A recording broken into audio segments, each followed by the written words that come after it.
I'm here so I won't get fined. I'm here so I won't get fined. I'm here so I won't get fined. I'm here so I won't get fined. I'm here so I won't get fined. I'm just here so I won't get fined. Hey, I'm here so I won't get fined. I'm here so I won't get fined. Hey, you better make more with your time. You only got 3 more minutes. I'm just here so I won't get fined. Hey, I'm just here so I won't get fined. I'm just here so I won't get fined. I'm just here so I won't get fined. Hey, I'm here so I won't get fined, boss. Hey, I'm just here so I won't get fined.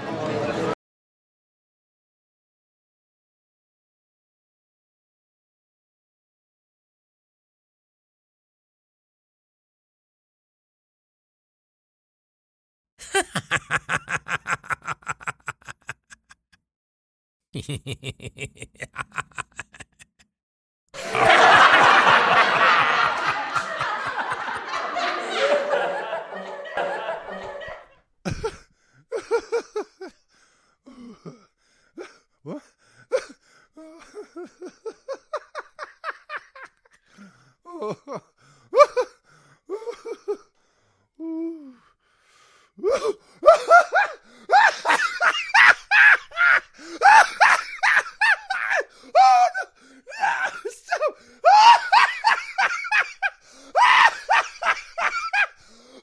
Oh, God, no! I can't breathe! Oh!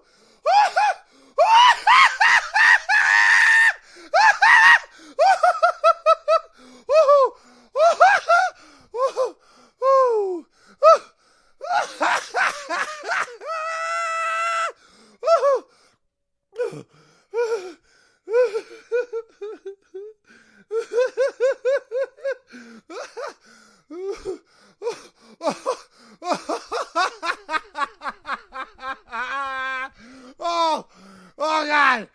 Oh God. Oh man. Oh, Pauly Shore.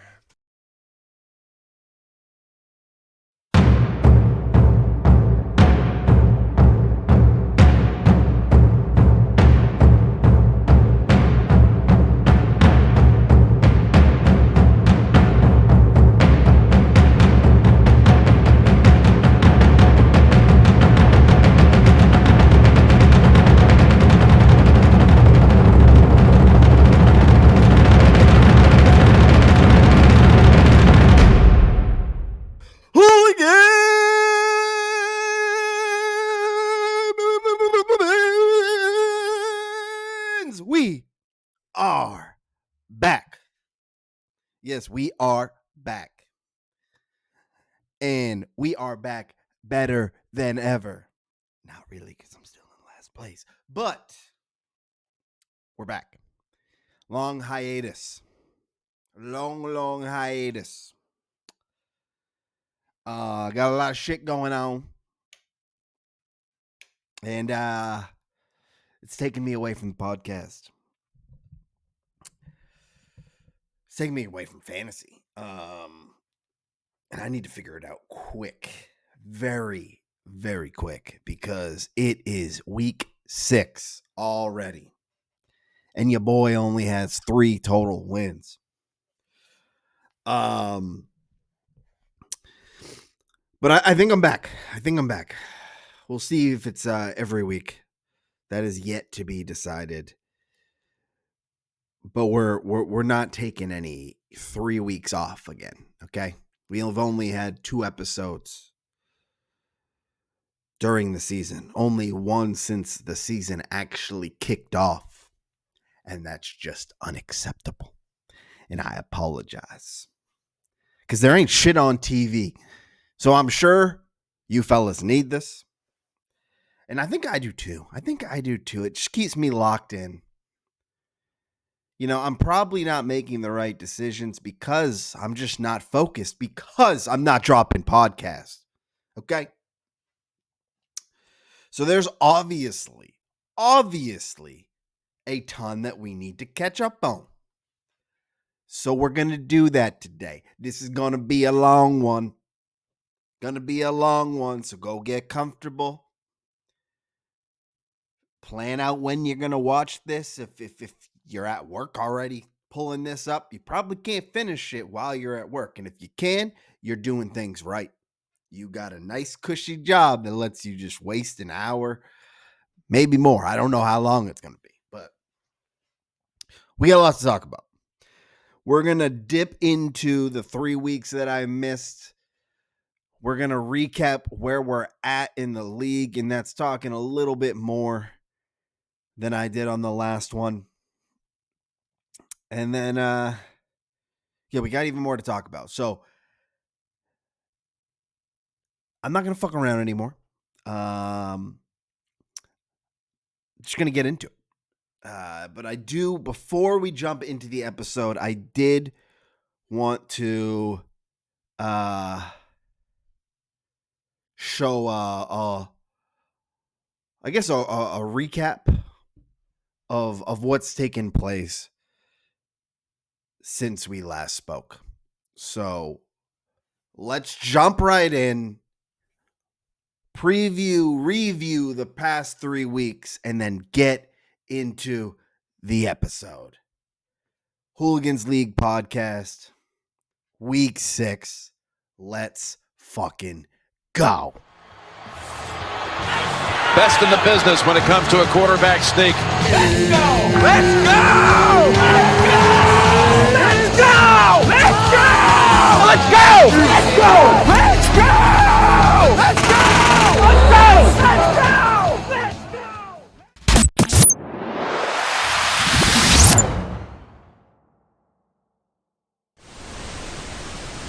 I didn't accept it to feel this nice being the top hooligan. Yeah, with Dad. Who needs draft prep anyways? My season is over, and it's only week 4. Last place, here I come. Trade for one of my quarterbacks now. I have 3 top 10 QBs.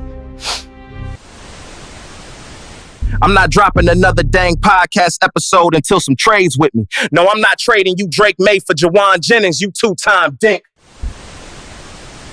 Look, Jimmy, I'm in last place and you have no quarterbacks. Something's got to give. If you don't want to give me Hampton, then I guess I have to take your Devontae Smith for Gabriel deal. Kane is in the building.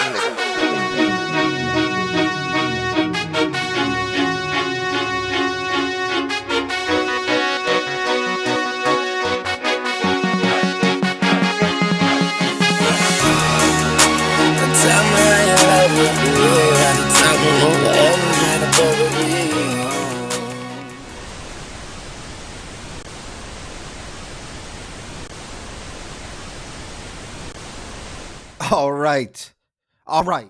So now that we've, caught up on the last few weeks, we can actually get into the podcast.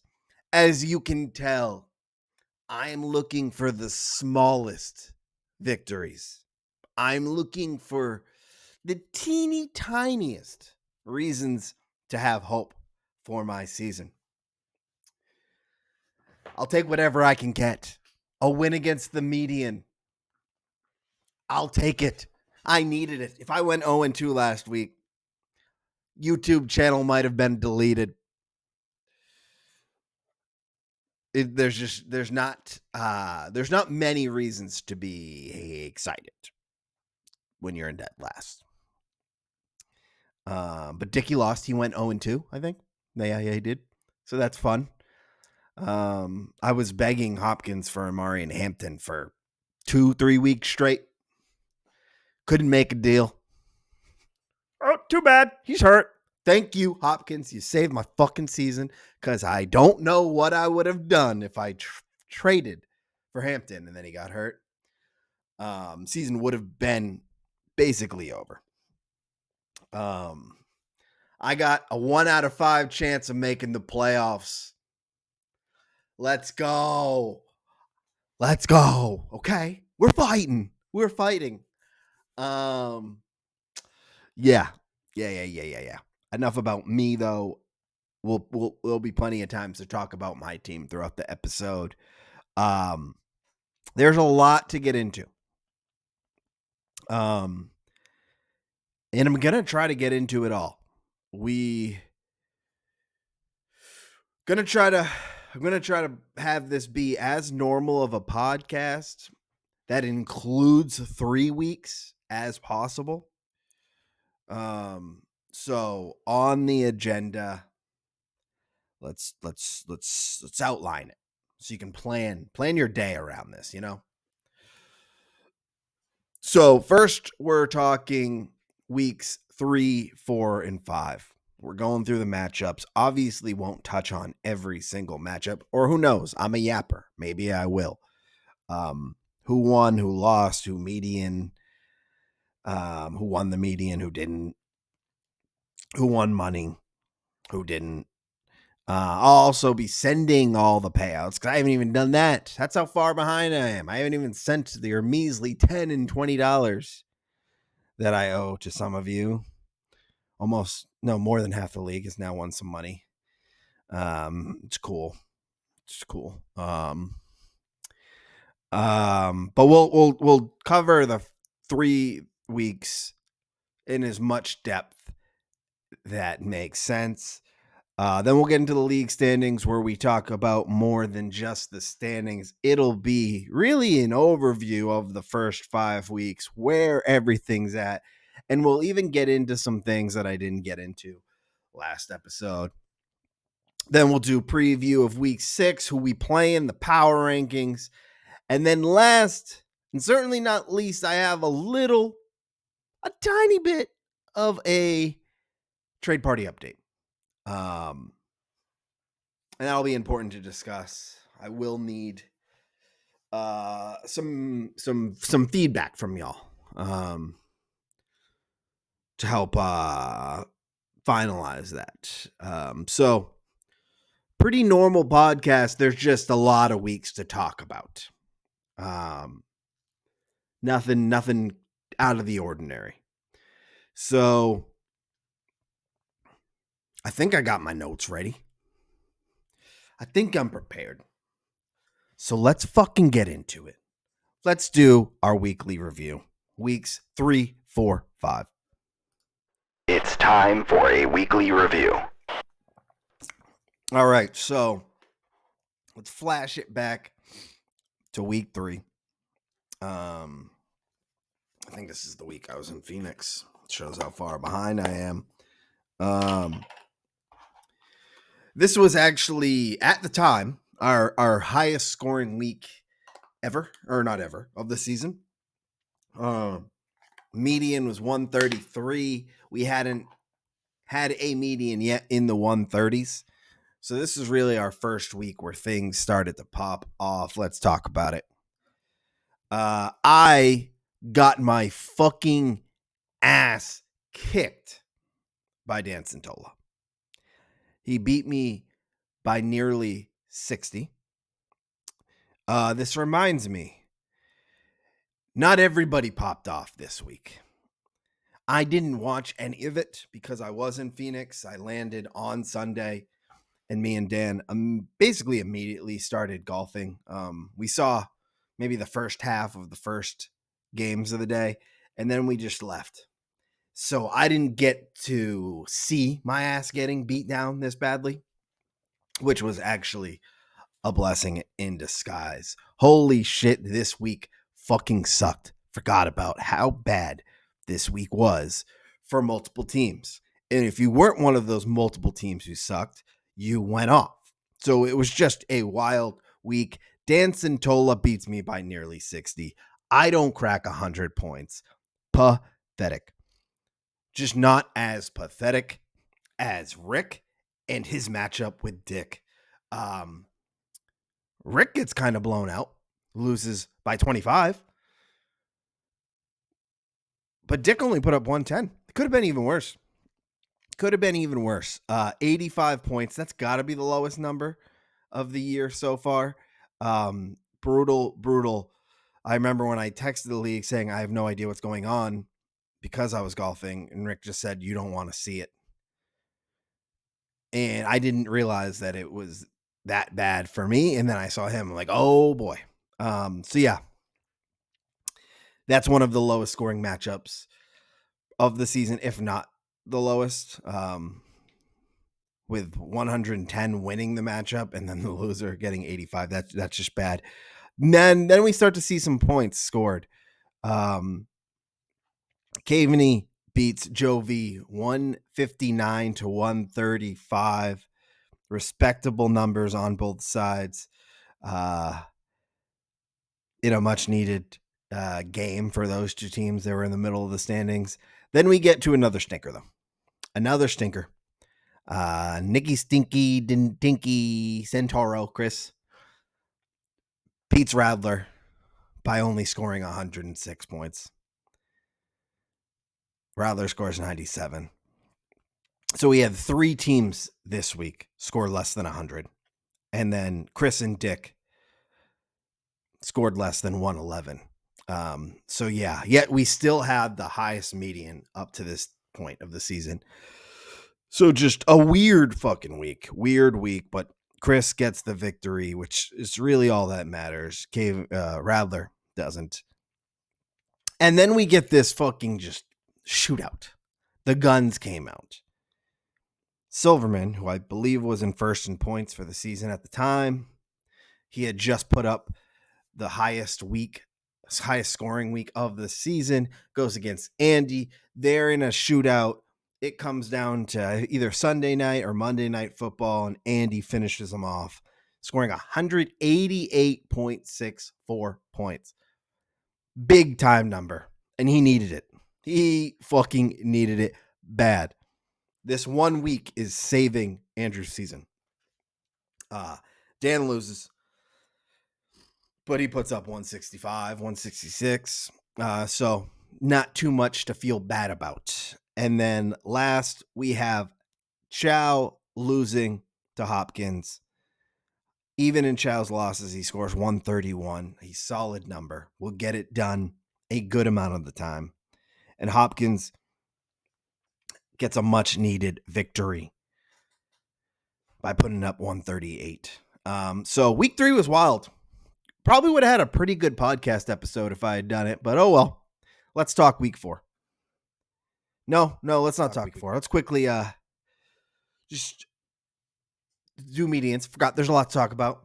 Chris obviously didn't get a median win, but he got his win, so he went 1-1. Dick, same for you. He only scored 110. Team sucks. And then Jovi and Silverman, you guys got fucked by the schedule, but you put up solid numbers. You at least went 1-1 in the week. Feels real good to beat the median even when you don't beat your opponent.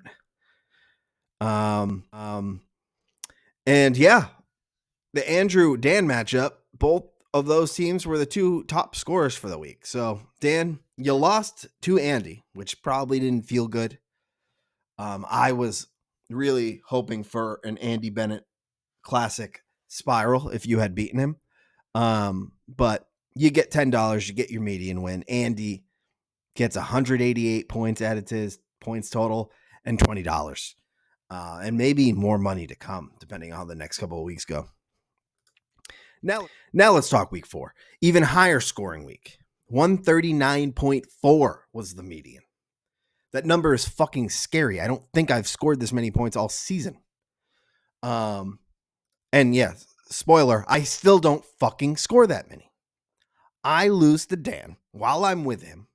Malik Neighbors goes down. It's just a shitty week. But to top it off, not only do I lose to Dan, I am 0.84 away from the median. The crucial median. Don't get it.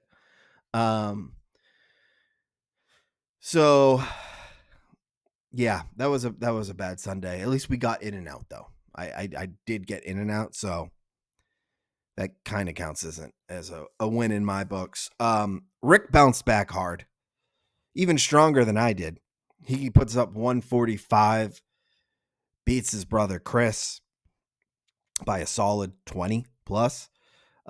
Much needed victory for Rick, who started off very hot. Then we had Dan Santola beating Jovi, who didn't even crack 100 But Dan didn't have too much to feel great about either. He only scored 117. Not much scoring in this matchup. More of like a pillow fight, but there's been a number of pillow fights this season. Then Caveney goes against Radler. Two teams that have just been kind of stuck in the middle all season. Caveney puts up a respectable 128. That is below his forecasted points and ends up losing to Radler, who outscored his projections by 24. He needed it, and he got it. He went and got it. Then we had Jimmy 2 times, Hopkins, bouncing back with a big-time performance, 156 against Dickey, who scored 140. But that wasn't enough. It wasn't enough. And then we had Andy with another stinker, bouncing back to reality. His team scored 25 less points than they were projected for. And Chow just puts the beat down on him, beats him by more than 50 fucking points. Chow's a fucking bully. We don't want your sausage. Put it away. So those are the matchups.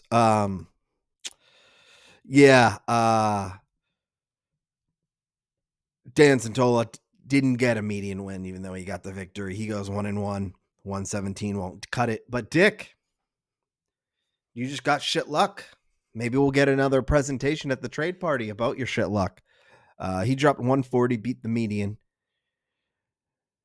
but didn't beat Hopkins. Man, I should have looked at your roster to see if there was something that you could have done that wouldn't have beat the median, because you beat me by 1.7-ish points. I already know that if I swap my quarterbacks, I would have beat the median, but that's here nor there. And then Chow gets more money to his collection. I believe he's already made some money. He gets $20 for being the top scorer in week 4.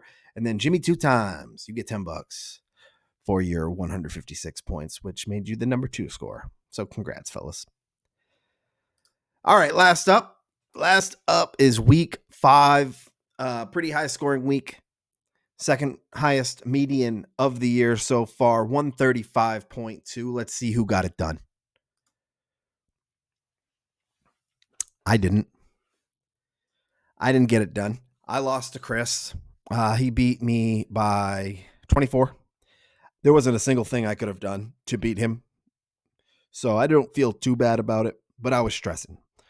Because spoiler alert, I got the fucking median win.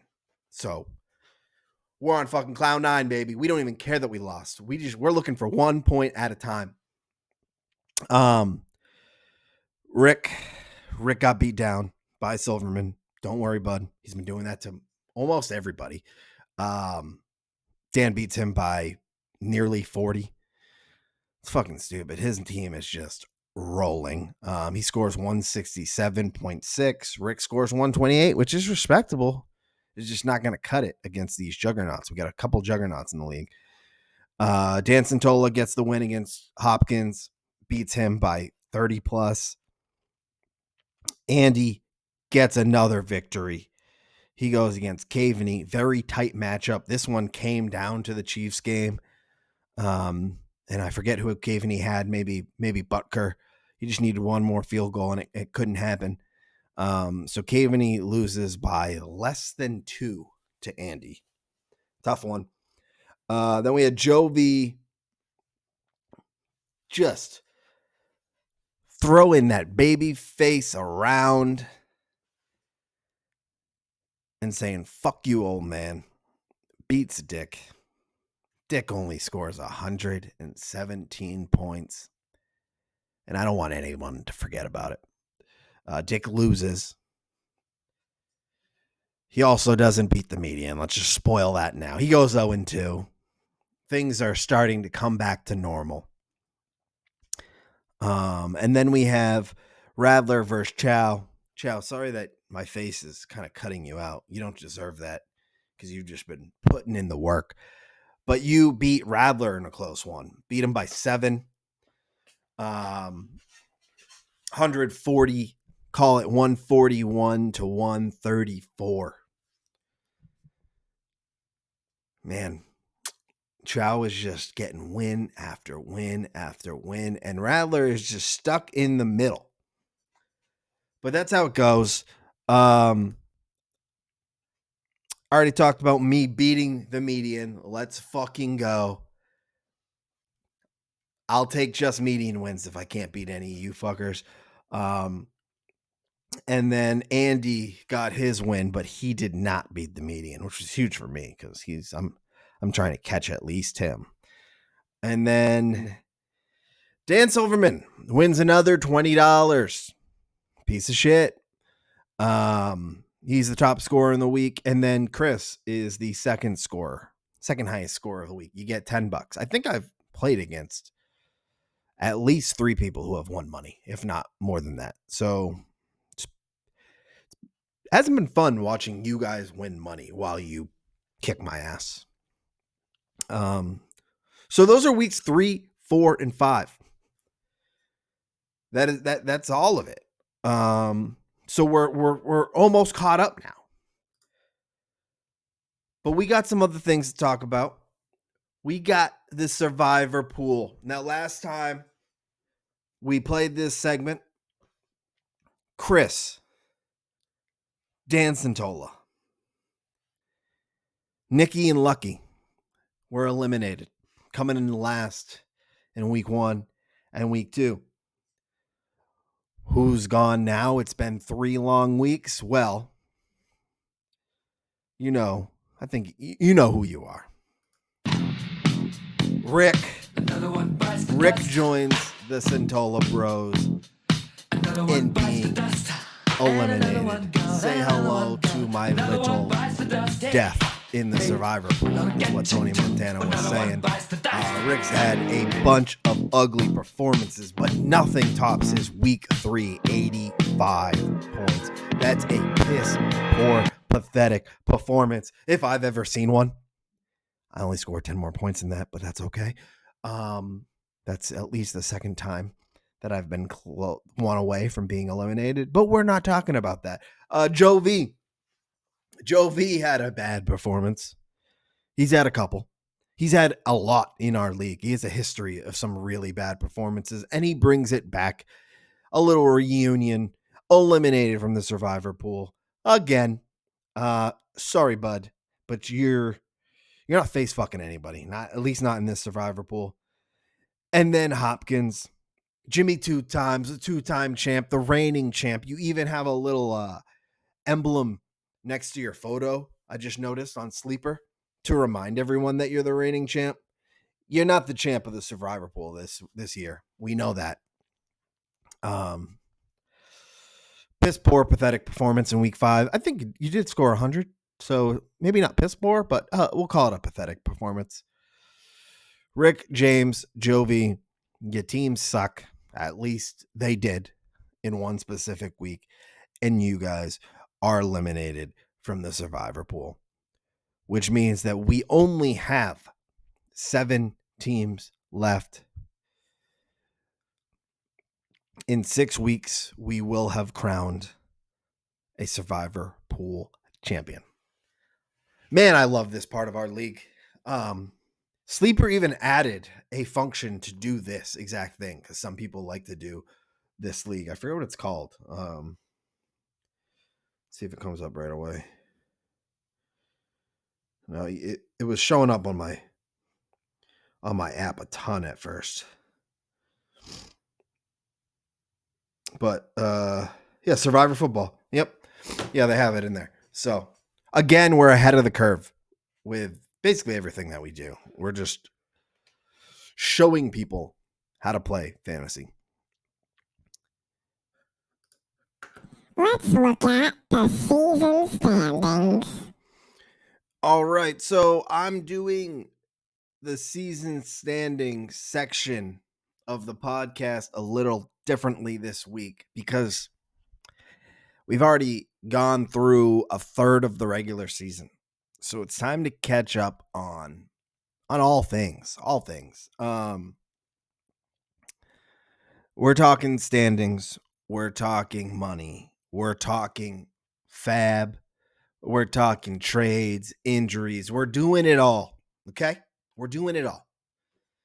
Because I skipped it on the last episode just to catch up. And now it's been skipped so many times that it just needs to be discussed. So, let's dive into it all first, starting first with just our normal standings. We got Silverman at the top. He's been there a little while now. 8-2, first in points. He's got the crown on his head, and I don't think he knows what to do with it. This is foreign territory for him. Not sure he's ever been in first at this point of the season. It at least has been a very, very long time since he's been there. It's got to feel nice. Then Chow is right behind him. And it wasn't that long ago where Chow was just running through the league. He's trying to make his claim at the top of the standings. He's trying to make his claim as one of the best managers in our league. And if he keeps doing what he's doing, that would be 2 dominant performances within a span of a few years, which would be a statement. He's tied with Dan at 8-2 and in number 2 in the standings. Then Rick, he slowed down. I don't know if he's actually slowed down or played better competition. There's probably a mix of both, but he's still in third. He's 6-4. He went 0-2 last week, so he's definitely on the decline, but he had a big enough gap where it didn't matter, and it helps when Radler also goes 0-2. He's 5-5. He's in 4th in the standings. He's been sitting, I guess I've been saying he's been sitting at the middle, but he's actually been closer to the top. He's just been sitting around 500, which in our league this year is all you need to be. Gotta feel good to be in 4th, but I mean, I'm in last, spoiler alert, and I'm only 1 week behind him. So there is a log jam at the middle of our league, big time. Chris is also 5-5. But he jumped up 4 spots in the standings since last week. He goes 2-0. Some of the people above him went 0-2. He's feeling pretty good. He's secured a playoff spot at the moment, and so does his brother Dan, who's also 5-5 after a 2-0 week. We have the 3 Centola Bros all eliminated from the survivor pool, but they're also all in the top 6. So that's fun. Then we got the bottom 6. Jovi is our last remaining team who is 500. He went 2-0 last week. He's just on the outside of a playoff spot, sitting at 7th place. Then we got Caveney, who has lost 4 straight. Wow, didn't realize that. 0-2 in week 4 and 0-2 in week 5. He's now sitting at 4-6. That is tough. There are some teams that have done close to just as bad, but that's definitely the worst 2-week performance we've had over the last 2 weeks. And then we have Hopkins, who was above 500. Or no, he was 500 last week, and now he's 4-6 after going 0-2. And then the bottom 3, that beautiful, beautiful bottom 3. Dickey enters the bottom 3, 10th place. That's just too bad. He's 1-4 in his last 2 weeks. He went 0-2 last week. He's just, he's falling. Week 1, he was in 1st place. Too bad there wasn't an episode to talk about it. Now he's in 10th. He's a median win away from me and Andy. Andy's sitting at 11th at 3-7. And I'm at dead last, also at 3-7. But that's not too far from Dickey. Not far at all. So we got our target we're aiming to pass Dickey. Let's get him to last place so we can get the podcast back to running on a daily basis. Yeah, it's not fun being at the bottom of the standings. And so I will take joy in whatever small thing I can. And if that is passing Dickey, which is, man, that is the bottom of the barrel in talking about like expectations, just passing Dickey in the standing. It's a pretty pathetic goal that I have. Maybe I need to reevaluate myself a little bit, but not until I actually do it. Small goals, take baby steps. Yeah, I'm in last. Andy's tied with me at 3-7, and then there's Dick, and then there's everyone else. But like I said, there's a log jam. Rick is in third with 6-4, and then there are 4 teams who are 5-5, and then another 3 teams that are 4-6, and then there's me and Andy who are 3-7. So 10 teams in the league are all within 3 wins, which is 1.5 weeks away from each other. So we're really all fighting for those final 4 playoff spots at the moment. Chow and Dan are trending to comfortably walk in. So those are your season standings through 5 weeks. But it's time to start talking prizes, the money. Where are we at? We've made some changes. Silverman is still at the top for points. Chow's right behind him. Andy is a pretty noticeable difference between them. But he's chasing. That's a $60 prize. Already talked about Survivor. There are 7 of us left. Me, Silverman, Chow, Andy, Radler, Ryan, and Dick. Another $60 prize. Best week now belongs to Andy. And when I say best week, I mean for the first half of the season, because we now have 2 best week prizes.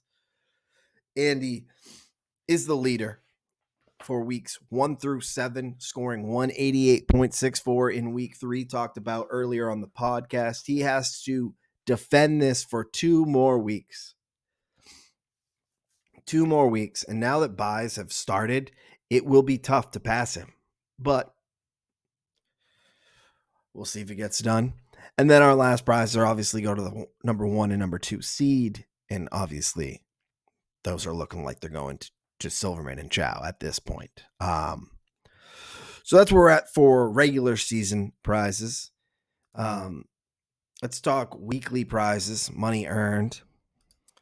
And just like everything else in our league right now, Silver Tits and Chowder, they're leading the pack in the money. Dan's at the very top, securing $50 so far. 2 first place scoring weeks, 1 second. Gotta feel good. Chow has a first and a second. He's at $30. Then we got Andy and Dick with $20.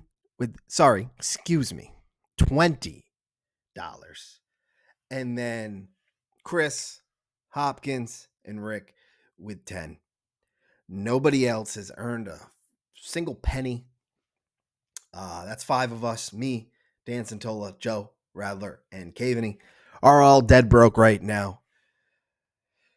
But we're not officially the brokest, not all 5 of us. There is one manager who holds that title, and that's Dan Santola. Good shout out to Andy, I believe, who called this out.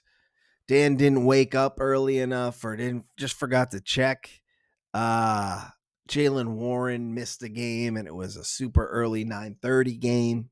Super early. They say super early, like 9:30, super early, but it was an early game.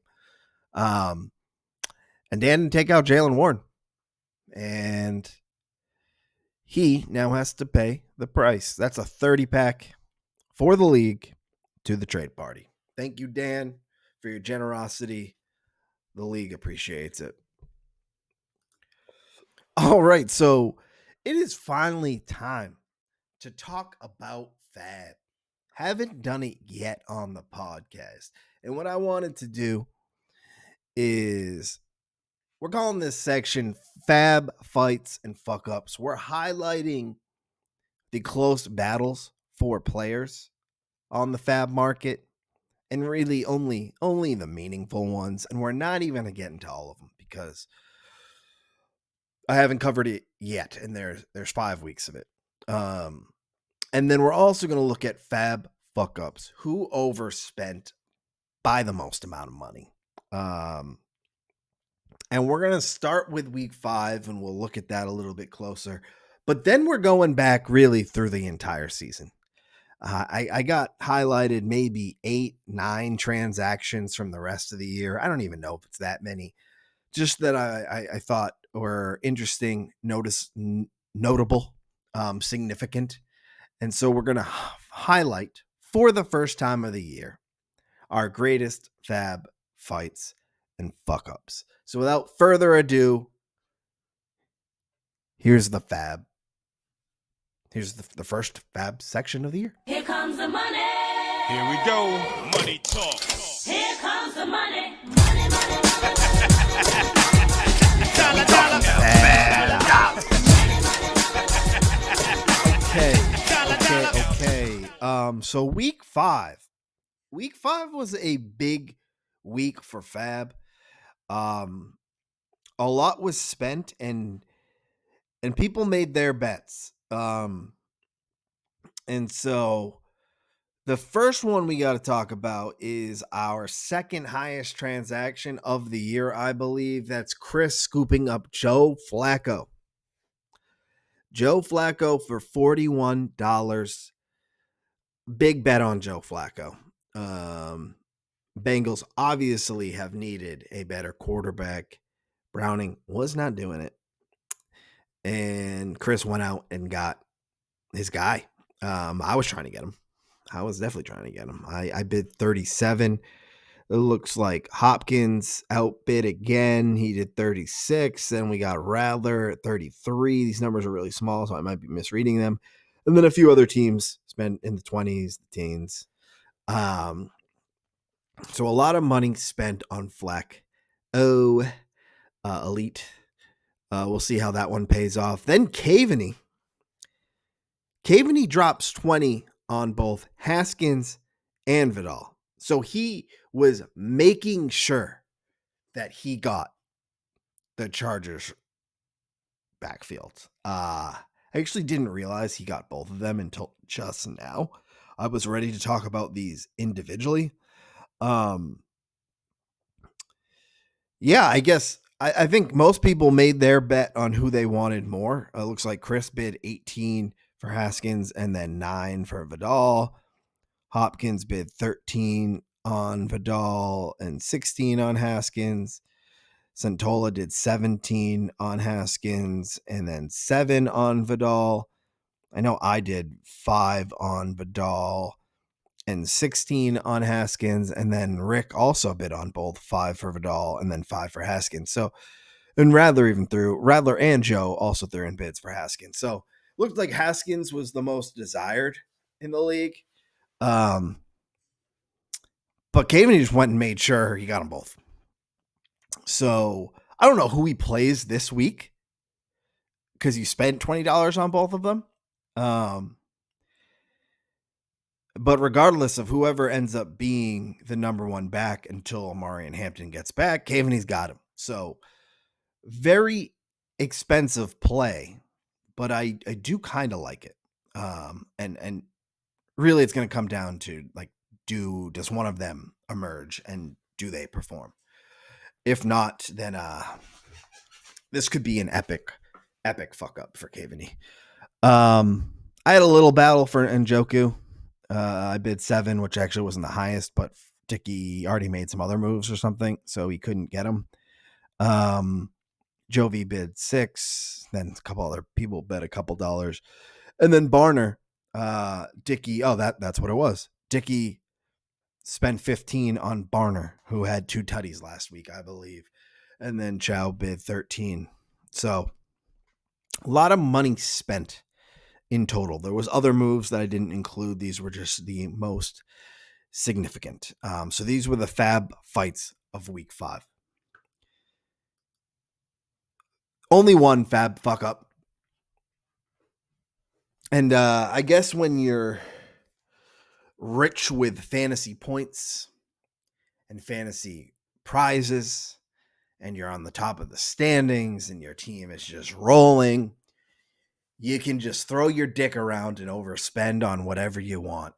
$7 on the Jaguars defense was a very interesting play. And I don't know if this is like a sign that Silverman can't handle it up top, but this just makes no sense to me. Nobody else bid on them. So $1 would have got it for you, Dan. They also, it's not like they have like some terrible schedule. They play the Seahawks, which their offense hasn't been great. But then they play the Rams, and then they're on bye. So not quite sure what you were seeing, but knowing you, this will probably pay off, and your team will score 190 points, and you'll have a 20-point defensive week. But yeah, you get the shit fab fuck up of the week in week 5. And that's actually the first one of the season. So congratulations. Now let's look at the old fights and fuck ups from weeks 1 through 4. I'm sure there was plenty. And like, if I really went into it, I could have seen like, who got good value on maybe a fab move that wasn't that notable in the moment, but has proven to be a successful one. Or I could even find some really bad fuck ups. I know there are like, I'm pretty sure Andy at one point like paid for someone, or maybe it was Jovi, paid for Dobbs and then dropped him for like a second string quarterback only to drop him. Or maybe that was Dickey. There was definitely some like weird fab fuck ups earlier in the season that I can't remember. I know Dickey has had a bunch of shit quarterbacks on his team, and he had Kirk Cousins for a while. But I'm not getting into every single one, but we'll definitely highlight the most significant ones, at least the most notable. So the first fab transaction of the year, this goes back to after week 1. Huge pickup for Hopkins. He bid $19 on Quentin Johnston, beat Rick by $2 for him, Silverman for $5, and then a bunch of other people by more than that. This was the first big transaction of the year, and it is paying off. Hopkins has snagged Quentin Johnston, and I know he's not still like at the top of the wide receivers for the year. But he is the number 8 wide receiver on the year at the moment. Picking him off the waivers with $19 after week 1. That's a big time pickup. And I'm very jealous of you. So congrats, Hopkins, on that. We do have some others. Silverman has a pair of tight ends that has served him pretty well. One more recent, one from earlier in the season, $17 on Jake Ferguson, and then $13 on Darren Waller. He definitely overpaid for both of these, but Ferguson has been fucking great, and Waller has been too the past 2 weeks. So big time pickups for Dan. Not as great when you look at that he spent $30 on 2 tight ends when he also has Kelsey, even though Kelsey's been not good. A lot of money spent to this position, but that's basically the worst part of his roster, and it's clearly not that bad.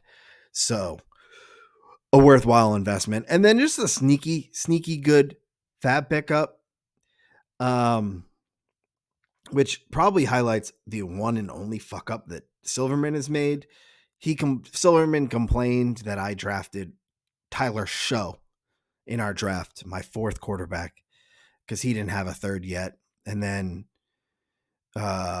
Rattler ended up becoming the starter, and I got him for $1 or $2. I think it was $2. Dan didn't pick him up. I didn't understand that. And then I had so much shit going on with my team that I just realized I couldn't hold 4 quarterbacks. And I honestly didn't think Rattler would last long. I thought he'd have some really, really gross weeks. And he hasn't. He's been okay for how little respect the league gave him. He's been a QB3. And that's just a security blanket to have on your team. And Caveney got him for $4. Rattler would definitely go for more than $4 now, maybe like 10. I don't know, but wanted to highlight this because it's just important to have depth. And Caveney went and paid a little more than he needed to, and it's proven to be a little comfort for him on his bench. So I'm sure there were better ones than this one. I didn't want to keep digging through the fab. So let's talk the actual fuck ups. The fuck ups. I think I have 3 transactions to cover. The 3 most fucked up fab pickups of the year. First one is Browning, which is hilarious because on the last podcast, I shit all over Hopkins for not bidding on Browning. Not bidding enough on Browning. Shit all over him for it. Made it a big deal. Highlighted his text messages and that he said he was going to spend all of his fab on players after just week 2, and he didn't. And he only had 1 quarterback. He lost Burrow. And now that looks like a genius fucking move because the biggest fab fuck up of the year, and it's not close, is Rick paying $43 for Jake Browning. Not only did he spend $43 fucking dollars on Jake Browning, a move I praised at the time, but he then also started Jake Browning because obviously if you're spending that much, you expect a performance. You got Jamar Chase, you got T. Higgins, you got Chase Brown, you got weapons. This is supposed to be one of the best offenses, at least from a skilled position perspective, and the worst defenses in the league. So that should be a valuable position to own. But it wasn't. Jake Browning and the Bengals offense has been fucking terrible. Jake Browning has been benched for Joe Flacco. So Rick paid $43 fab dollars to have Jake Browning on his team for 3 weeks. And while he was on his team, he did nothing but hurt his team. So thank you, Rick, for outbidding me because I would be furious. That is by far and away the biggest fab fuck up of the year so far. Then we have some other ones. Rick, again, I didn't realize that you were the 2 biggest fuck ups. And there might have been more. Again, I didn't dive too deep into this. This is not a pick on Rick segment, but it is becoming that. Rick spent $15 on Booty, which obviously wasn't a bad bid. Silverman bid 14. I bid 14. Booty at this point had 100 yards or a touchdown in like the last 6 games that he played with Drake May at this point. So it looked like a big time pickup. But since then, he's basically done shit. And Rick's dropped him. Someone else picked him up, dropped him. I picked him up. Actually, he's still on my team. I'll probably be dropping him. He's just not valuable at all. So that's just $15 down the drain. Chow paid $17 for Torrey Horton after a big week. I don't think Chow has played him since. Maybe he has, and if he has, it didn't go well. So like from a performance to cost perspective, really bad pickup for Chow. But then also he overpaid by a ton. He could have got Torrey Horton for $6. So it looks like the league kind of knew that this wasn't the guy you should be spending that much money on. So from no matter how you look at it, fat fuck up. And then I love this one, Dickie. $12 on Cooper Rush. Now I get it. It's the Ravens offense, and who knows how long Lamar's out for, but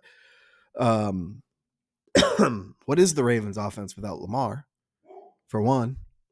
Two, he wasn't going to be out that long. He might play this week.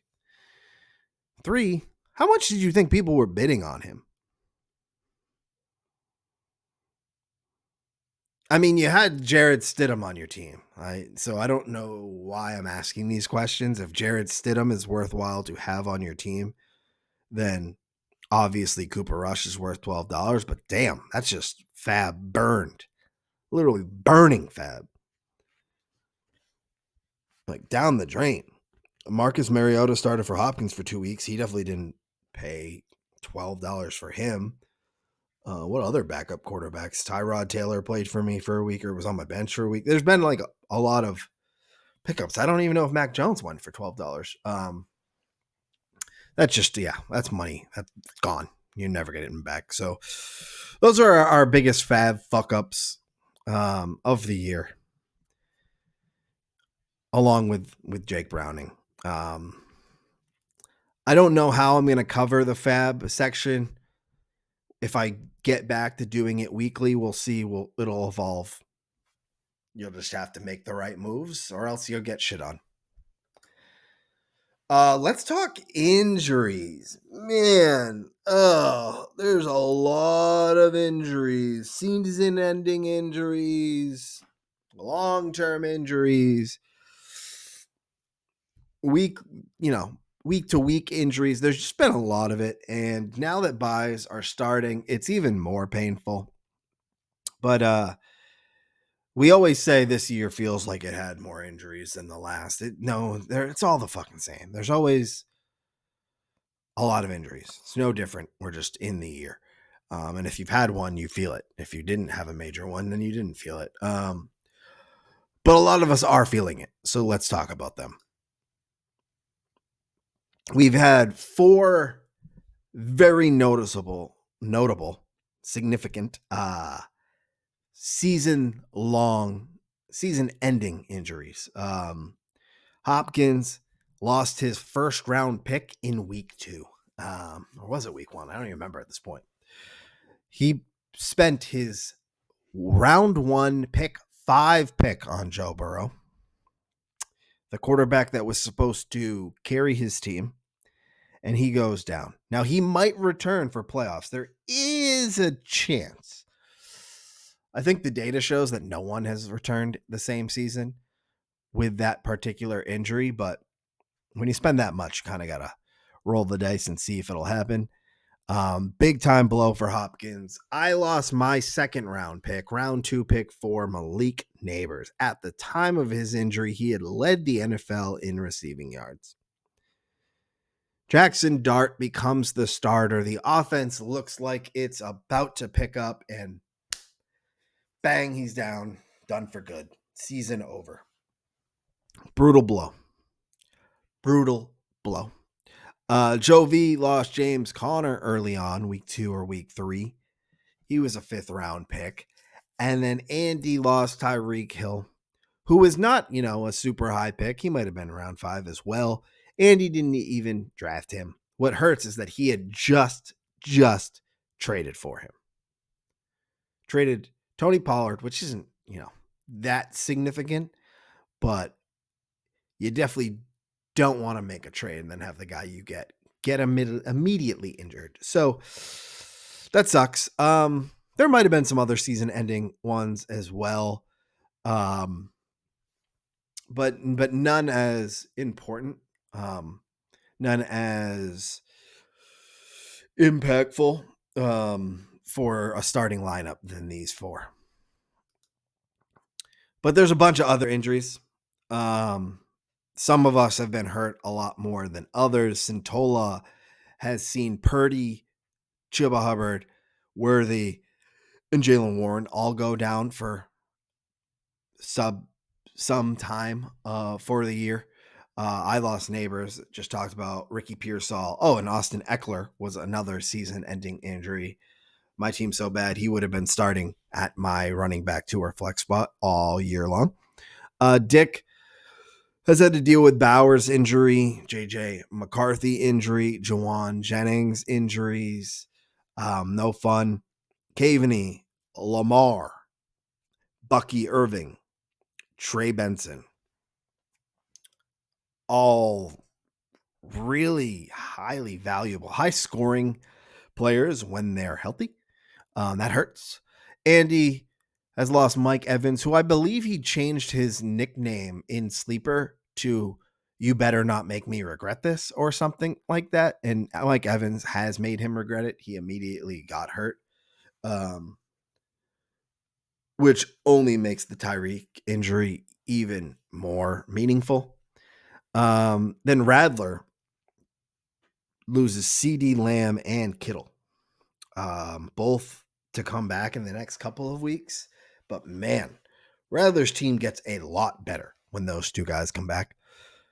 Kudos to you for even staying afloat. You're in 4th place when you haven't had them since like week 2. Hopkins, we already talked about. Burrow just lost Amari and Hampton. That's 2 big blows. Damn. Chris lost Jane Daniels for 2 weeks. And then Dan Silverman lost Aaron Jones, who he doesn't even fucking need. So when he comes back, it's just another luxury of riches that Dan just has.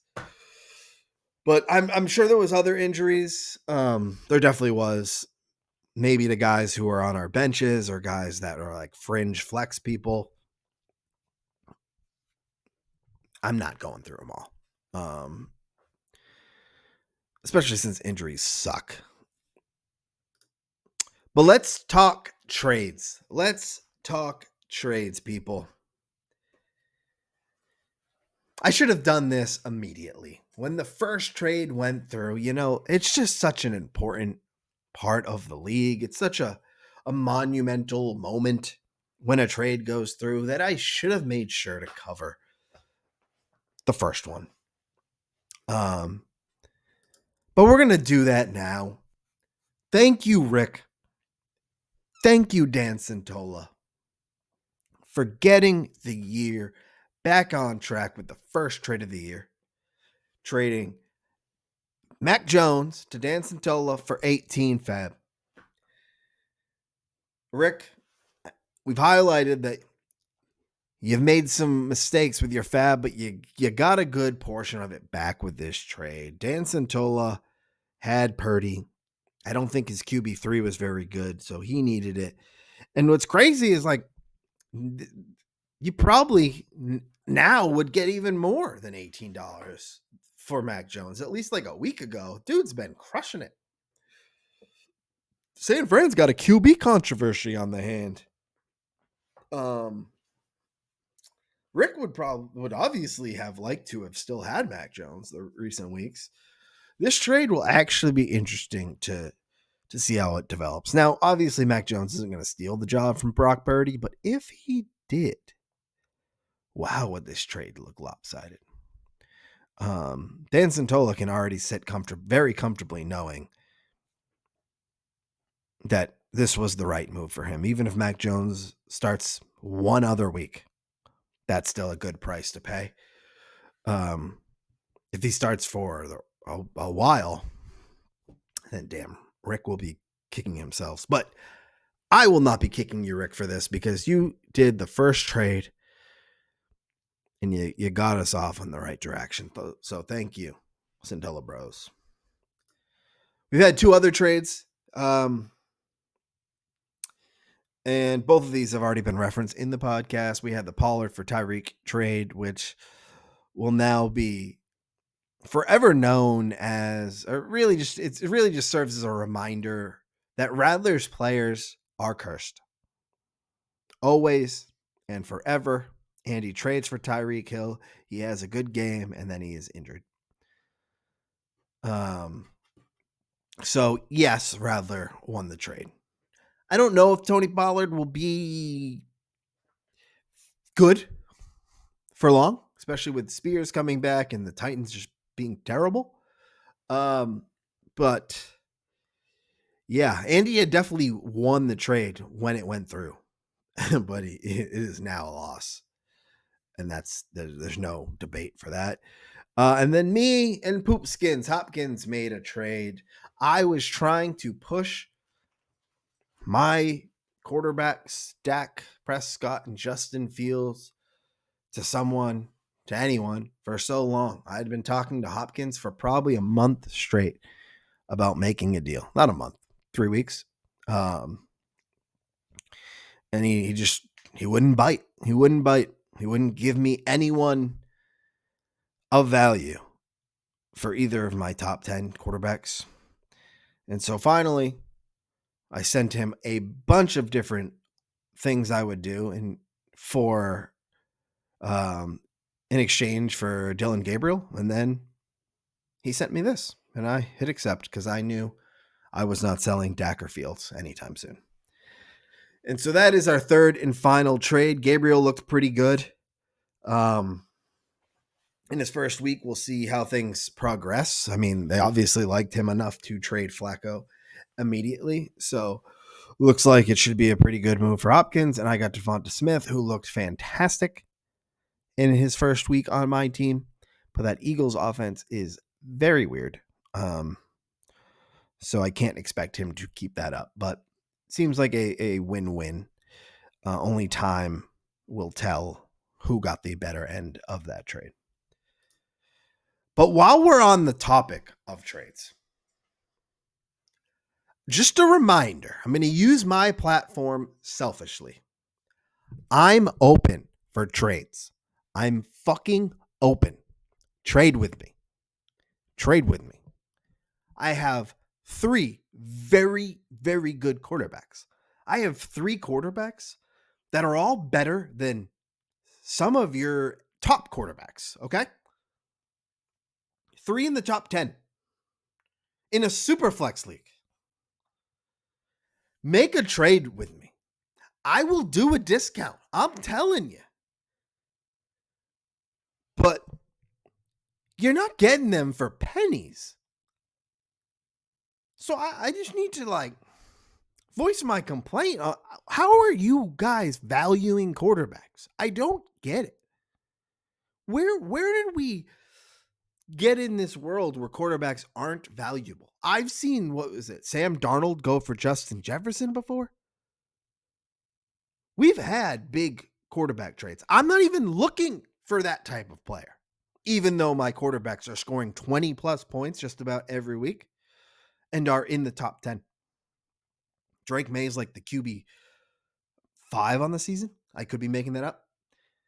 Dak is up there. Fields is 4th per game. I just need to understand, and I'm going to put a couple people on blast because I'm confused. Hopkins, the amount of back and forth we had to not figure out a deal just is confusing. Not deal with these guys, but I do love that you sent me the Gabriel trade. But I can't tell if you guys are just fucking with me, if this is a negotiating tactic. Had to highlight this from Hopkins. We couldn't land on anything, and I was confused. So I asked him if he would just do Judkins for Dak or Fields straight up. And I wouldn't have. And my confusion wasn't even that Hopkins wouldn't either. It was the rationale. Hopkins at the time has 3 top 25 running backs and one starting quarterback. And he says, yeah, I'm super thin at running back, so I really can't give one up. So he just doesn't think you need 2 quarterbacks. Didn't. At the time, I guess. Do other people feel this way? Do other people feel like you can not have a quarterback in the super flex position? Because if that's the way people think, I'm more embarrassed that I've never won. Spencer Rattler should be in the super flex position over anyone else that would potentially be in that position. And he is one of the worst starting quarterbacks you can have. In no world does it make any sense to operate without a second quarterback starting in your starting lineup. Now, clearly, James doesn't think that way because he did end up making a trade. And so maybe this was just a move to get me to give him Gabriel and pay less. But I'm not certain of that. And so I just want to, my friendly advice coming from the guy in dead last, but I have been first in the league, the number 1 seed the past 2 seasons, is if you think you can just operate with nobody in your super flex, no quarterback in your super flex, that's not a sustainable strategy. And so you should come to me because I got your guy. But this confused the fuck out of me. So that's not really blast, but it just confused me. I immediately said all of this to Hopkins. Not all of it, but a version of it. Dick. Man, you annoy me. Time out.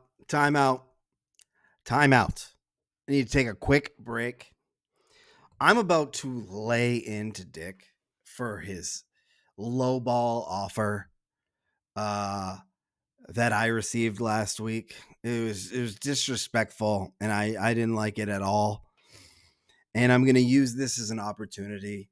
You'll see momentarily. I'm going to use it as an opportunity to set the record straight on what the value is for my quarterbacks. And I cannot, in good conscience, put this episode out without, I guess I'm redacting what I'm about to say before I even say it. Dick has, since we last spoke, clearly come to terms that he was either an idiot or that I'm not that desperate. I'm not sure. He no longer thinks that Drake May for Juwan Jennings is a good deal. He's realized that he can give a better player on his team than Juwan Jennings for one of my quarterbacks who is worse than Drake May. And he's back to being a great negotiator and a joy to discuss trades with. I will say that momentarily as well. I do highlight that he is, in most cases, a good person to talk trades with. It's just a momentary lapse in trade etiquette by him. And so I needed to come on and just name that. Dick, I apologize for whatever I say after this, and it's no longer true. I take it back. I'm sorry, but I'm still keeping it in because it's I think it's good content. I don't know. We'll see. So that's it. Back to where I was going. I put out my long message telling everybody I would do a discount for Dak or Fields. And you immediately texted me, and I was very pleased. And what I was especially pleased about, which I hadn't noticed before, but now I'm very aware, Dick is actually, for the most part, we'll get into this. There's clearly a caveat here, but Dick, for the most part, is a very easy person to talk trades with because conversation started out great. Dick's great at like explaining what types of positions or types of guys he needs. Like, I really want to upgrade one of my RB spots. I'm willing to downgrade at wide receiver or tight end. And he sets up the stage really well for me then to go look at his team and come up with an offer. And I've seen that a couple times already this year where he's really broken down the types of trades, not just super focusing on one individual. And so we're texting and I'm like, damn, Dickie's brought his A game. He is making it easy for me. I can't wait to go in the Sleeper app and see what trades make sense.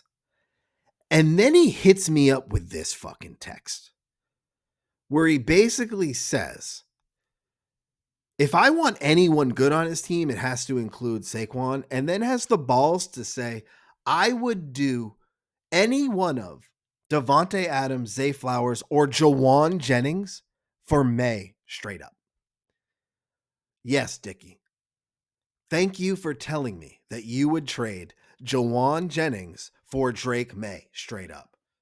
I had no idea you would do Jawan Jennings for Drake May, straight up. Never would have guessed that. Oh my God. I thought we were talking discounts. You're offering me full value. What the fuck? Jawan Jennings for Drake May. You make it sound like you wouldn't do Jawan Jennings for Justin Fields. You're making it sound like you wouldn't do Jawan Jennings for Dak Prescott. Now, if you wouldn't do those trades, I see why you get raped historically. Trade raped. Got a little risky there. Trade raped in our league. Of course you would do Jawan Jennings for Drake May. Of course you would do Zay Flowers for Drake May. Lamar Jackson just got hurt. Devontae Adams should also be in a course, but he was one of your top guys. So maybe from a positional standpoint, you might not do that. But yes, you don't need to tell me you would do Jawan Jennings for Drake May. What the fuck is this? That's not a discount. That is a robbery. So yeah, had to put you on blast for that. One, for the content. Two, because I'm confused. Do people not value quarterbacks anymore? And three, to just keep the focus on my trade assets. Got to keep the focus on my trade assets. All right. I have 3 top 10 quarterbacks. Fantasy Pros. Drake May's at 6 rest of season. Dak Prescott's at 9 rest of season. Justin Fields is at 10 rest of seasons. Draft Shark, another random one. Drake May is the 11th most valuable asset in Superflex. Dak Prescott is the 15th most valuable asset in Superflex. Justin Fields is the 18th most valuable. We're talking about late round 1 or second round values. I continue. Trade value charts. You can look at trade value charts to see what players are valued at the current moment. Drake May and Fantasy Pros gets a 62.1. That's their calculation. On CBS, a 28. Dak 45.8. CBS 30. Fields 55.3. CBS 20. You know, different experts rank Drake, Dak, and Fields differently. I obviously rank Drake May the highest. I'm also gay for him, so there's really nothing you can do to get him. But good values. Who is similar? Genty, 45.7. They say he's similar to Dak. I would actually bump these numbers up like 4 or 5 because our league is so deep. So Genty's somewhere around between Dak and May, somewhere. Fields and May. He's in the middle of those. He's a 24 by CBS. Same thing. Gibbs would actually be worth more than all of these guys. Makes sense. That makes sense. He would be worth more than all of these guys, but not by so much where, you know, it's a Jawan Jennings type deal. Nico, right in the middle of all these guys. JSN, higher end, probably more valuable than these guys, depending on how you look at it. Zay Flowers, another guy Dickie offered me. Way, way, way below these guys. These guys, Drake, Dak, and Fields, are basically factually worth like a second or third round pick, the lowest. And I'm willing to give you Dak or Fields at a discount. If it's a 1-for-1 trade, think a 1 or 2 round discount, not 7 rounds, Dickie. I will sell one of those guys for like a 4th or 5th rounder in a 1-for-1 trade.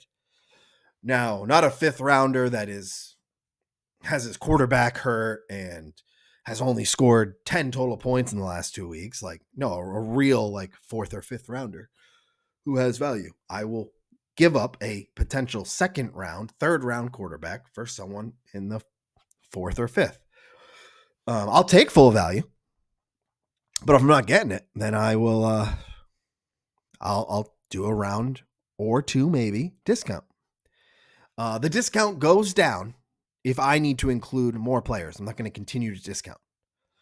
And if you want Magic, Drake May, you're paying full fucking value. I'm not giving up May, which would then drop down, would make my QB1 worse, which would make my QB2 worse, which would make my QB3 worse. I'm not downgrading at 3 different positions, 2 different starting positions, and still giving you a discount. That's just not how it's going to work. So I'm open for business.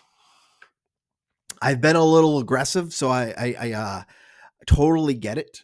If you're like, fuck, I don't even want to deal with Marc right now. But I'm literally showing you how valuable these guys are, and I'm willing to trade them lower. If Dak is a second round pick right now, I'll trade him for a third, maybe a fourth. If it's a fourth, the 4th round pick is a dude who I like, who's doing well, and has upside to do even better. I'm not trading Drake May for Jawan Jennings. Fuck you, Dick. We're getting a podcast every single week from now on because you're in the bottom 3. Not actually, but I'm open for trades, people. I'm open for trades. I'm in last place. I'm desperate, okay? I need to rant. I need to. I'm feeling disrespected in the trade market. I came with open arms, begged for your mercy, offered discounts, and you guys are taking advantage of me. And I don't like it. It was actually, I say you guys, it was just Dick. Hopkins, we made a trade. I've had other trade conversations that have gone pleasant. They just haven't amounted to anything. So I'm kind of generalizing the entire league when I really just mean Dick, but it's more fun to play me versus everybody. So please come buy my quarterbacks, just one. Yeah, I don't even need a quarterback back. But if you give me a quarterback back, then I obviously don't need a player of as high value with that quarterback. So let's talk. None of these guys are on bye until week 9, I think. So there's also that. So that's it. I'm open for trades. Come shopping. I'm going to annoy people until I get one of these fuckers off my team. Now our favorite segment gets his first appearance in week 5. We follow up that 5-minute, 10-minute rant of disgruntled Marc with the Rick transaction tracker. I'm Pickle Rick! How many transactions has Rick made? The goal is 100. And he has exceeded that number the past 2 seasons that I've done this, I believe. And he's led our league in transactions probably every year would be my guess. Where is he at now? He's got a busload of transactions. 36 Jerome Bettis style to be exact. And given that we are 3rd through the regular season, that means he is on pace to break 100 by the playoffs. Love it, Rick. Keep it up, Rick. I know you spent a lot of your fab, but doesn't mean you got to slow down the transactions. Keep it up, Rick.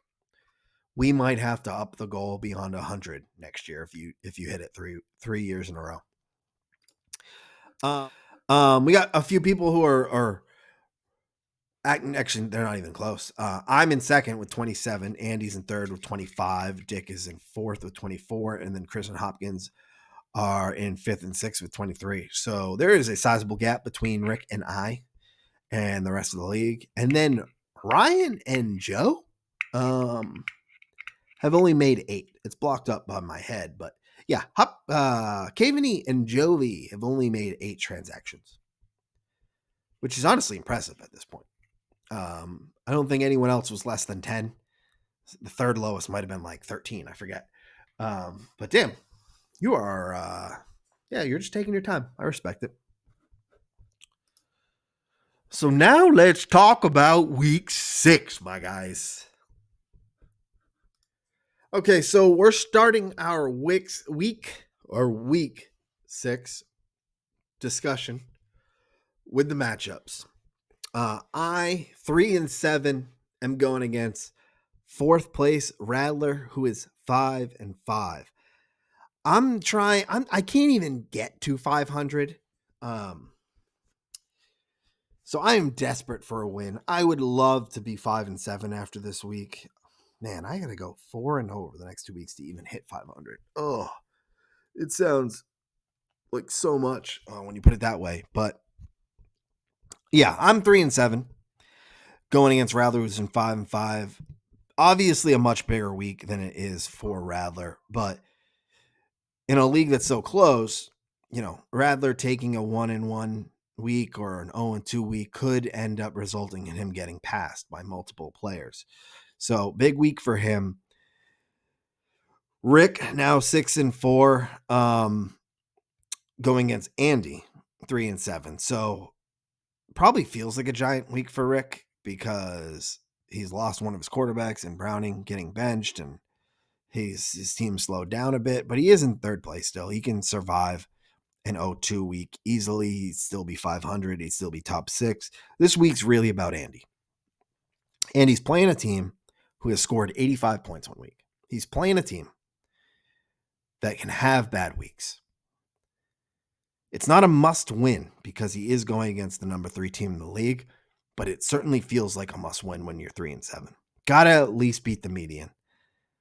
And if not, then you got to beat Rick. You got to get at least one win, just like me, but ideally it's 2. Big time week for Andy. Dan Santola, the fuck's up with your team right now? Why is it 112 is your forecast? I didn't dive into this, but I will. Why is your number so low? You usually have very high numbers. Oh, because he has 0 points for his Superflex position right now because Mac Jones is potentially not starting and Brock Purdy is. So never mind. Yeah, he's going to be projected for 132 as soon as he gets a quarterback in. So that makes much more sense. Santola's 5-5, 6th in the league, going against Chow, number 2, 8-2. If Chow wants that first seed, that number 1 seed, that first one round bye, which he already has currently, but if he wants to be comfortable, if he wants to start making moves for that number 1 spot at the trade party bed selection, he's got to take down this his opponent this week. But his opponent isn't some shitty team like mine. It's Dan Santola, who has had multiple big weeks this year, but he's also had multiple bad weeks. So it all really just depends on which team shows up for Dan. But even then, Chow's team has put up some very big weeks. So this has the potential to be the highest scoring matchup of the week. Excited to see how it plays out. Honestly, I guess I'm just rooting for Chow to beat Dan's ass so Dan can fall down the standings. So I need everyone who's not Dan or Chow to go down. Then we got Dickey. Dickey's got another bad matchup. For Caveney. Why is Caveney's team projected for 112? Okay, it's not anymore. It's 122. Now that it's been updated. Dick versus Caveney, 4-6 versus 4-6. Caveney has lost 2 straight weeks. He's gone 0-4. Dick, I believe, is 1-4 in that span. Both of these teams have fallen drastically. Dickey started the year as the number 1 team, and Caveney not too long ago was 4-2. Both of these teams are on the decline. Both of these teams need to bounce back in a very hard way. If they don't, who knows how far they fall. Dickey could fall to last place with an 0-2 week. And so could Caveney. So big matchup for them, not just against the median, but against each other. Same story for Jovi and Chris, just a little bit better, a little bit more optimistic. They're both 5-5. Now, if either one of them goes 0-2, they definitely will not be in the top 6. That's Yeah, almost guaranteed with how close our league is. And if either of them goes 2-0, then they're then 7-5 and in a very, very good position. So this matchup probably doesn't have the scoring prowess as Chow and Dan Santola, but it's going to be a good one. And then we got Silverman versus Hopkins, the number one team in the league versus the reigning champ. Hopkins has had just a weird year. We'll talk about it during the power rankings. And he obviously would like a win big time. If he goes 0-2, he's 4-8. If he goes 2-0, he's 6-6. He's 500. Silverman can basically do whatever he wants. He can go 0-2 and score 100 points, and his team will fall from first to second place. That's it. He is guaranteed to be in at least second place at the end of this week. So he's sitting very comfortably, but he obviously wants to expand his lead, and we'll see just what he does.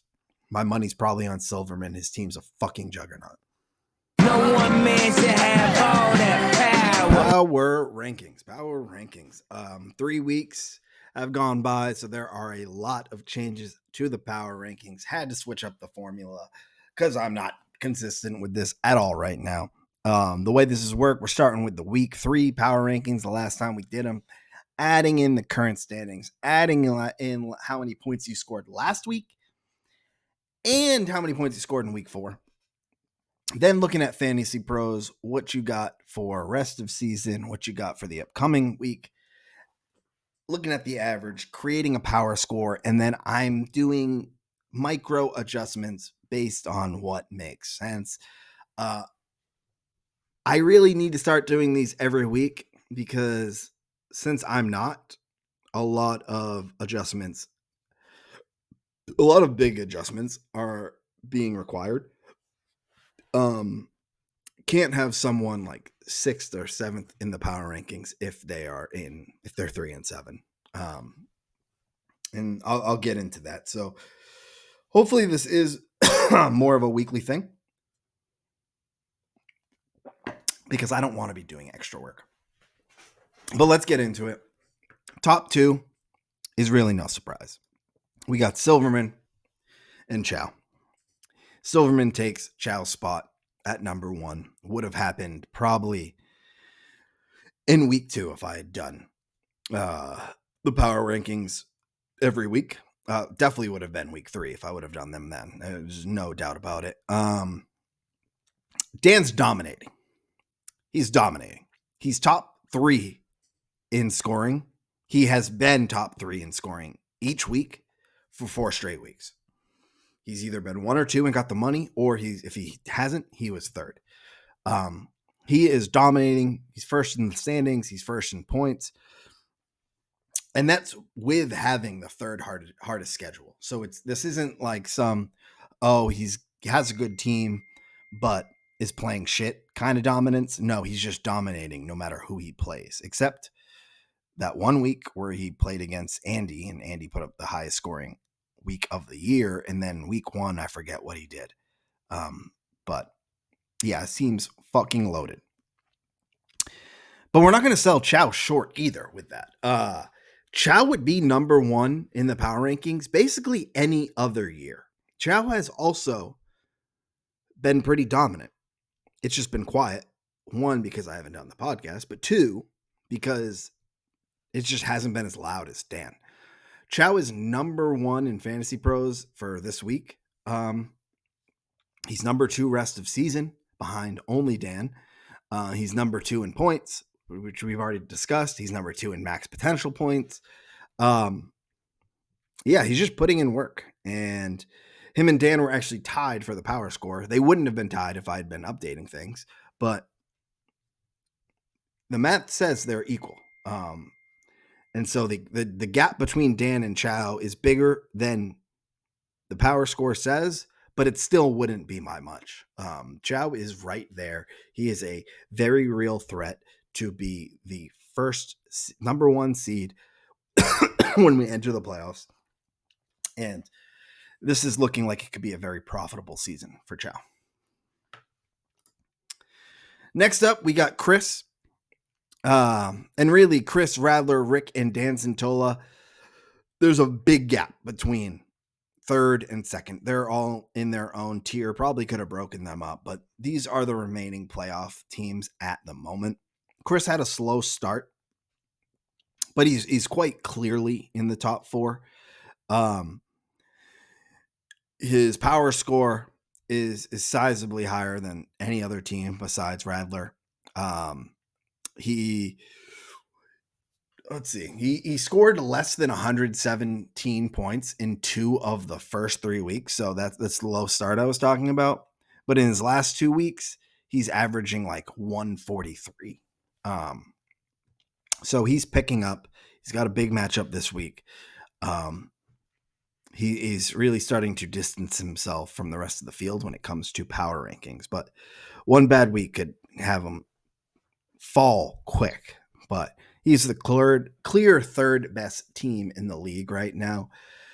Radler's team is good, but not great. I kept saying that he's been in the middle. And I guess I realized that it is true when you look at the power rankings. He's like top 6 by every metric. Around top 6, basically. He was 7th in points last week. He's projected to be 5th by Fantasy Pros this week. He's Fantasy Pros rest of season 6. He was 5th in scoring in week 4. He's 4th in the standings. So he's basically just anywhere between 4 and 7 for every single metric. And that's all it takes to be a good team in our league, because there is a lot of shit. And so Radler falls down 1 spot to 4th, but he's pretty comfortably there. You'll see, according to the power score, there's a big gap between him and Rick. Rick is in 5th with a 6.5 power score. And man, he's just been killed by his quarterbacks. He drafted very, very late, and they've been hurting him. And then the Bengals had Browning, who's a quarterback and a Bengals, killing him. But he also has Chase Brown, who's been killing him. He had Jamar Chase, who was killing him until last week. It's been a pretty tough ride for him. He's second to last in points, but he's in third in the standings. He's in third to last in max possible points, but third in the standings. That's really because he has the third lowest points against. So Rick has actually been extremely lucky, despite him also being very unlucky, because his record could easily be worse if he was playing better opponents. But fortunately for him, he's got elite Joe Flacco to save him. Bengals offense should be improving. There's really no way they can get worse. So if Flacco revives Chase and Chase Brown, then all of a sudden Rick's team probably jumps back up, but he still does need to solve his quarterback issue. Fantasy Pros has him ranked dead last rest of season, which is crazy. And that is basically all because of his quarterbacks. Dan Santola, his team is really just too up and down. He's had a very, very easy schedule. He's last in our league in points against by a pretty large margin. But I don't even think that's mattered, because he's either had very good weeks or bad weeks. And really, his team just needs to show up. I'm pretty sure this is a common story at the start of the year for Dan. He usually starts off very hit or miss, and we see the flashes of his team.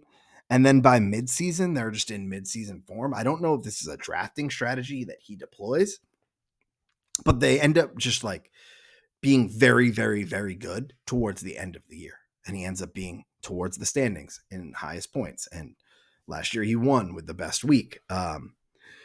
So we'll see how things play out for him. He's also been dealing with some injuries. So once they get healthy, we'll see how things turn around. But it's just been a rocky road for him, but not so rocky where he's not in the top 6 in the power rankings. And I believe he's top 6 in the standings. So still feeling better than most teams in the league. Our next 4 teams, the first 4 out, We got a log jam of like 5-5 teams and maybe some 4-6. Dick, he's still in 7th. No change for him since the week 3 power rankings. And really, I've given him a lot of shit. It was really just his like bad week last week that cost him a ton because he went 0-2. And if he didn't have such a bad week, he might be higher. He might be 5th in the power rankings instead of Rick. But it was a really bad week. It brought him down in the standings. It brought him down for last week points. So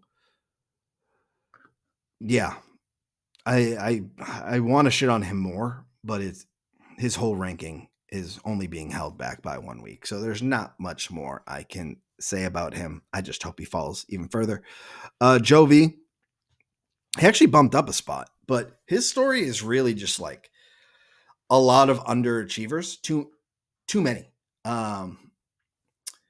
Gino has been terrible. Kyler has been pretty meh. Derrick Henry, down year for him so far. His running back 2 is Kareem Hunt. So like he's got some holes in his roster, and the dudes who are supposed to be carrying his team just aren't stepping up. But he's still 4-6, I believe. Where is he in the standings? He's still 7th in the standings. So like he's actually surviving it. Okay. But he does need some things to turn around, or else he's going to be kind of stuck in this tier of managers for a while. Hopkins, right behind Joe V in the power score. Just been a weird year for you, starting with the Joe Burrow injury. Now you have Hampton down, but you got the biggest fab pickup of the year with Quentin Johnson. Quinshon Judkins looks like he's going to be a great player. It's just been a bumpy ride. You're in 9th for the power rankings. And that's really just because there's some worse teams below you. I don't know how to evaluate your team, but you're the reigning champ. You're Jimmy 2 times. You've won twice. So really, who gives a fuck? You might as well just go further down. Gaveny, your story's simple. You're still in 10th. No Lamar and no Bucky Irving will do that. It's very hard to win when you don't have those 2 players. Those are, Lamar was the best player in fantasy before he went down, and Bucky was looking like a very, very good running back. So that's your story. You just need him to get healthy. Not much more I can say about that. And then at the bottom, Andy and Mark, me. This is a similar story to last time. Andy had to be dropped through commissioner rankings because of his record, and so did I. We actually should be much higher. The power score is actually placing us in above the 4 teams that are above us. Andy should actually be number 6 in the league. But with our record being at 3-7, with us having a very tall task, a lot of obstacles to get through to even make the playoffs, we got to be at the bottom. Andy's got a power score of 7.3, and really he's just had shit luck all year. Mike Evans being down, Tyreek going down for the season. That's 2 wide receivers who are obviously starting in anybody's lineup being injured. Add in AJ Brown's brutal start, and that's just a shit ton of wide receiver points down the drain. He also has the most points against. So he's getting fucked by the injuries and bad play at wide receiver. And then he's getting fucked by his schedule. But he's still number 3 in points scored. Andy is 3-7. He is in second to last place, but he is 3rd in points scored. And he's 3rd for Fantasy Pros rest of season. His team's good. He's got Josh Allen and Caleb Williams, probably the best quarterback pair in the league. Even though Caleb Williams kind of sucks in real life, he can put up some really big games in fantasy. Andy should absolutely not be 11th in the power rankings, but he's 1-4 in the past 2 weeks. That's not enough to jump these guys. I don't think he'll be at the bottom for much longer at all. He literally is third in points, and he has the highest scoring week out of anybody in our league. So just shit luck for Andy. For me, yeah, I've had a mix of bad luck and bad decision making. Obviously sucks that I lost neighbors. I've had to deal with some other injuries. I've had the second hardest schedule so far. But with all that said, it's really just been my decision making that has cost me. I'm 4th in max potential points. So what that means is if I played all the right people, if everybody played all the right people, I would have the 4th most points in the league. But I can't get the quarterbacks right. If I just look at the 3 games where Justin Fields was healthy, if I swapped Dak and Justin Fields, like if I started Justin and benched Dak, if I swapped those two, or if I started Dak and benched Fields, swap those two, I would be 6-4. And I'd be in 3rd place. But my bad luck and my worst decision making has fucked me. There's also a world where I make one other tweak and I'm 7-3. Yeah, I've dug deep into all of this and found myself in real dark, deep places of misery. Because my season could look so different. And it's a lot harder to climb out when you lose your 2nd round wide receiver. So I really can't blame anyone else but myself. I put myself here, and I will be in last place in the power rankings until my team actually does something. So, man, I was excited when I originally started recording this podcast, and now I'm back to where I was before. But we're going to get out of this. We're going to get out of this. At worst case, I'm looking like a real mean contender for that toilet bowl championship. So there's work to be done for both me and Andy. Our teams are better than our records are, but nothing else matters than what your record is. So, yeah, these are the power rankings.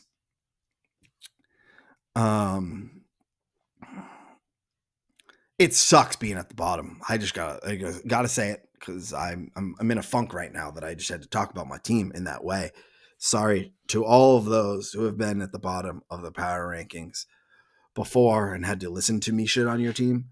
I understand what that feels like now, but I'd even argue that it's worse because I'm the one who spent like 6-7 hours on this fucking podcast to then end it by shitting on myself. So fun stuff. Last up, I just want to quickly talk about trade party. Got some updates around the trade party. So let's talk about that. My last update was that I looked up the Cape House, the one from 2 years ago, and it was available. And that I had reached out to them and I hadn't heard back. Well, I heard back. And unfortunately, we're not going back to the Cape House. There was a reason why it was available and a reason why I wasn't hearing back. Come on, dude. They no longer list that house for vacation rentals anymore, but they hadn't taken it down off the website. And so it was there and available because no one could book it. And then finally someone from the management company responded and let me know that they no longer manage that property and that is no longer listed anymore. So Unfortunately, we will not be going back to the Cape House. So we got to pick something else. So let's talk about that real quick. So I've been scouring the internet, Airbnb, Verbo, Googling shit, and there's plenty of options. Bobo, get out of here, dude. You just came in. You're such a brat. There's plenty of options. There's nothing to actually be down about. It just would have been great to go back. But what I wanted to talk about with you all real quickly is my thought process in picking a house. I know we've nailed it in recent years, so I'm sure a lot of you really don't give a fuck because you just want to have a good time, and you will have a good time anywhere, and you trust that the right decision will be made. But I do want to outline my thought process and then open it up for discussion, because there are just so many choices that it's getting hard to narrow things down. So, my priorities. Number one is that it is no more than $65 per night. That's like the cap that I'm looking at. Spending around like $190 if you do all 3 days would be like the very most. So looking at like a place that costs around like $2,000 maybe, with some people only going for 2 days and others going for 3. That's kind of the price point that I'm looking at. That's obviously a lot more than we spent last year because we got that discount, that hookup through Radler, but it's probably pretty similar to what we paid for the Cape. Actually, not the highest end, but I want to say we paid like $45 per night for the Cape. So that's priority number one, is keeping it cost effective. I felt like everyone would be okay with that being the high end of a place we look at. Also looking for at least 8 beds and couches. So hopefully no more than 4 people have to sleep on an air mattress. This one probably bend a little bit.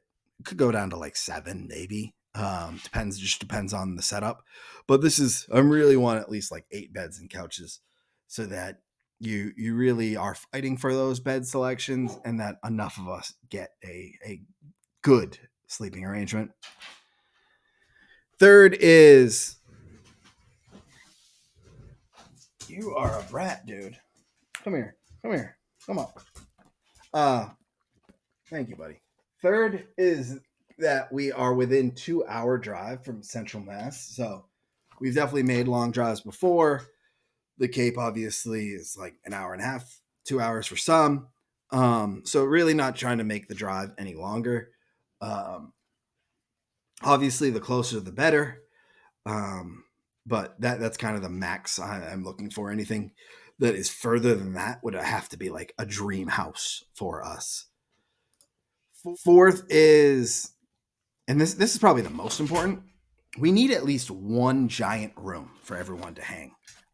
That was what was so great about the Cape House. They had their barn that was perfect for all of us. I'm looking for that feel again.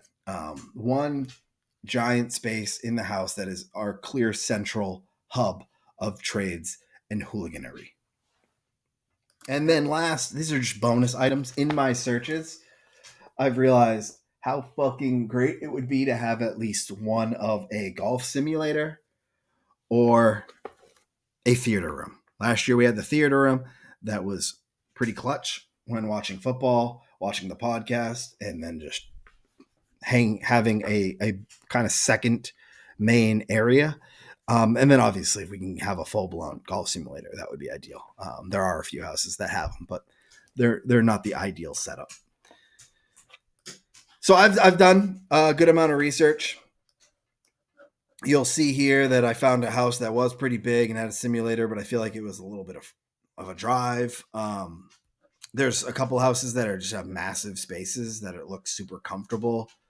Then we have a couple houses that have like game rooms-esque places with big living room spaces. So like there's plenty of good options. Where I'm struggling is like really narrowing down the list. And so I just need some help from you knowing like what is most important to you. So if you could just like throw in the group chat. Like, let me know what's most important to you. If it is like the shortest drive possible, let me know. If it's as cheap as possible, let me know. If you're like, I don't care about cost, assuming we get everything we want, let me know. If it's a theater room, cinema would be fucking sick again. Like, just like throw it out there. Let me know what is most important to you to help me narrow down the list. Because there are tons of options and like nobody is traveling this week because they have Thanksgiving the following week and it will be cold. So like, we don't have to really fight for places. It's not like we have to worry about losing out. So I need your help in knowing what you want.